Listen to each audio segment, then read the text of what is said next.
Good morning students. Our today's class 11th Commerce Subject Business Study Chapter 6 topic है merits and demerits of partnership. हमने partnership का meaning और इसकी जो विशेषताएं पिछली वीडियो में स्टडी कर ली है।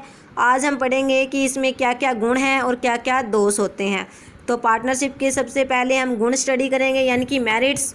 इजी फॉर्मेशन, पार्टनरशिप जो है हम आसानी से स्थापित कर सकते हैं क्योंकि इसके लिए हमें किसी प्रकार की कानूनी औपचारिकताओं को जो है पूरा नहीं करना पड़ता है। तो ये क्या है, स्थापित आसानी से हो जाती है। बैलेंस्ड डिसीजन, यानी कि संतुलित निर्णय। साझेदारी संगठन क्या है, साझेदारी संगठन में अलग अलग गुणों वाले पीपल होते हैं, ठीक है, अलग अलग गुणों वाले व्यक्ति होते हैं, जिसके कारण क्या होते हैं, जितने भी निर्णय लिए जाते हैं वो सभी साझेदार जो आपस में सलाह करके लेते हैं। इससे क्या है, जो भी निर्णय लिए जाएगा वो प्रत्येक निर्णय क्या है, बैलेंस्ड होता है, यानी कि संतुलित होता है।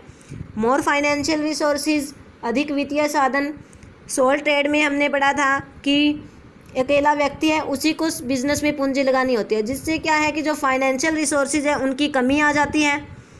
तो इसी ड्रॉबैक को, सोल ट्रेड की इसी ड्रॉबैक को दूर करने के लिए हमारे पास क्या है, पार्टनरशिप। पार्टनरशिप में क्या है, 2 और मोर पर्सन होते हैं, जिस कारण क्या है वो सभी उसमें कैपिटल लगाते हैं, तो हमारे जो फाइनेंशियल रिसोर्सेज है वो इंक्रीज होते हैं, वित्तीय साधन जो हमारे पास ज़्यादा उपलब्ध रहते हैं। फोर्थ है हमारे पास डिवीज़न ऑफ रिस्क, यानी कि हानि होने की दशा में जो है, सोल ट्रेड में तो केवल एक व्यक्ति है जो व्यापार को चला रहा है, उसे ही सारा लॉस बियर करना पड़ता है। लेकिन पार्टनरशिप में क्या है, जो भी रिस्क है, जो जोखिम है, जो लॉस होगा, उसे क्या है, अमंग मैनी पर्सन, जो क्या अलग अलग व्यक्तियों में, बहुत सारे व्यक्तियों में जो है डिवाइड हो जाएगा, ठीक है। इससे क्या है, अधिक जोखिम वाले व्यवसाय के लिए क्या है, यह एक उपयुक्त व्यवस्था होती है। सीक्रेसी, यानी कि गोपनीयता। एक कंपनी ऑर्गेनाइजेशन है, उसको अपने सभी फाइनेंशियल स्टेटमेंट्स जो है जनता को दिखाने पड़ते हैं।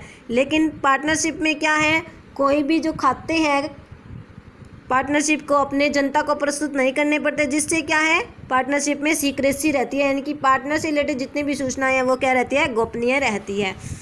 नेक्स्ट है हमारे पास लिमिटेशन ऑफ पार्टनरशिप, यानी कि साझेदारी की क्या क्या सीमाएँ हैं, इसके क्या क्या दोष हैं। अनलिमिटेड लायबिलिटी, हमने इसकी फीचर में पढ़ा था कि दायित्व जो है साझेदारों के अनलिमिटेड होते हैं। तो ये क्या है, इसका एक ड्रॉबैक है, क्योंकि लेनदारी ज़्यादा होने पर क्या है, जो लेनदार है वो अब पार्टनर्स की पर्सनल एसेट जो है, पर्सनल प्रॉपर्टी है, उसको भी ले सकते हैं। तो लायबिलिटी अनलिमिटेड होती है, ये इसका एक दोष है। लिमिटेड रिसोर्सेज, सीमित साधन।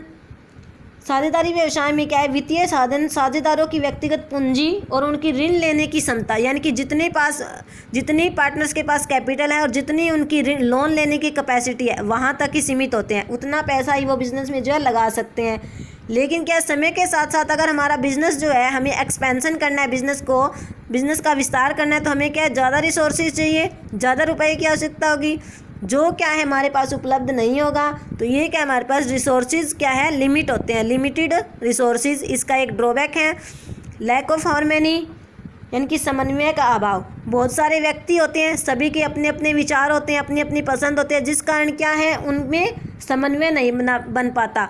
विचारों में जो है समानता न होने के कारण हार्मोनी जो है, समन्वय का अभाव रहता है। लैक ऑफ कॉन्टिन्यूटी, यानी कि निरंतरता का अभाव। साझेदारी का अस्तित्व जो है अनिश्चित होता है। जैसे कि एक पार्टनरशिप है, वहाँ 2 ही साझेदार है, तो क्या होगा, अगर उन दोनों में से कोई एक साझेदार की जो है मृत्यु हो जाती है, या वो पागल हो जाता है, या दिवालिया हो जाता है, तो ऐसी दशा में क्या होगा, साझेदारी व्यवसाय जो है वो समाप्त हो जाएगा। तो क्या इसमें कॉन्टिन्यूटी का जो है अभाव होता है। नेक्स्ट है लैक ऑफ पब्लिक फेथ, जनता के विश्वास का अभाव, क्योंकि पार्टनरशिप जो ऑर्गेनाइजेशन है वो क्या करता है, अपने जितने भी अकाउंट्स हैं उनको जनता के सामने प्रस्तुत नहीं करता, जिससे क्या पब्लिक का पार्टनरशिप पे क्या है, विश्वास नहीं बन पाता है। तो पब्लिक के विश्वास की क्या है, यहाँ पे कमी रहती है। कंक्लूजन के रूप में हम क्या कह सकते हैं कि साझेदारी व्यवसाय के कुछ ना कुछ गुण और दोष अवश्य हैं, लेकिन क्या ये उस दशा में सर्वोत्तम है जब व्यवसाय का आकार जो है ना ही तो ज़्यादा बड़ा होना चाहिए, यानी कि अगर हमारा बिजनेस जो है मिडिल लेवल पर है तो हम क्या साझेदारी को अडॉप्ट कर सकते हैं। आगे में दिया distinction between partnership and sole trade, यानी कि साझेदारी और एकाकी व्यवसाय में अंतर। तो दोनों ही हमने सोल ट्रेड भी स्टडी कर लिया और पार्टनरशिप भी स्टडी कर लिया। दोनों के लिमिटेशंस, इनके एडवांटेजेस, करैक्टरिस्टिक्स सब स्टडी किए हैं, तो हम आसानी से इनमें डिफरेंस कर सकते हैं। इन दोनों के बीच डिफरेंस आपको एक बार स्टडी करना है। थैंक्स।